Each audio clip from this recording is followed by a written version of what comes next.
दरम्यान सुषमा अंधारेंच्या या आरोपांवर मंत्री शंभूराज देसाई यांनी जोरदार पलटवार केलाय। पराभव दिसत असल्यामुळे ठाकरे गटाकडून हे आरोप सुरू असल्याचं शंभूराज देसाई यांनी म्हटलंय।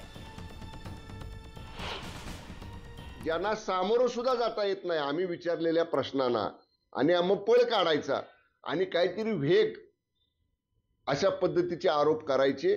मी एवढंच सांगेन, पैसे वाटणं अशा तशा गोष्टी या बिलकुल काय आम्हाला आवश्यकता नाही तसलं करायची। लोकांचा प्रतिसाद आम्हाला आहे। आमचे नेते जे आहेत शिवसेनेचे ते कुठलीही निवडणूक असू द्या प्रत्येक निवडणुकीत सामान्य मतदारापर्यंत पोहोचण्याचा प्रयत्न करतात।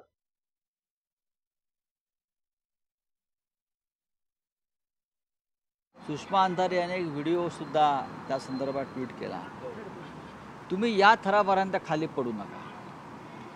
तुम्ही कालच्या लोकसभा निवडणुकीत या नाशिकमध्येच हेलिकॉप्टरमधून 20 कोटी रुपये कसे उतरवलेत हे सगळ्यात जगाने पाहिलं आणि ते सुद्धा पैशाच्या भागात तुमचे अंगरक्षक कसे पेलवत होते। पण कृपा करून पदवीधर शिक्षक हा जो वर्ग आहे त्यांना तुम्ही अशा पद्धतीनं बाजारात उभं करू नका। सुषमा अंधारेंना काही काम नाही ना। शेवटी कसं आहे, कार्यक्रम संपल्यानंतर काय झालं हे आम्हाला थोडी माहित आहे।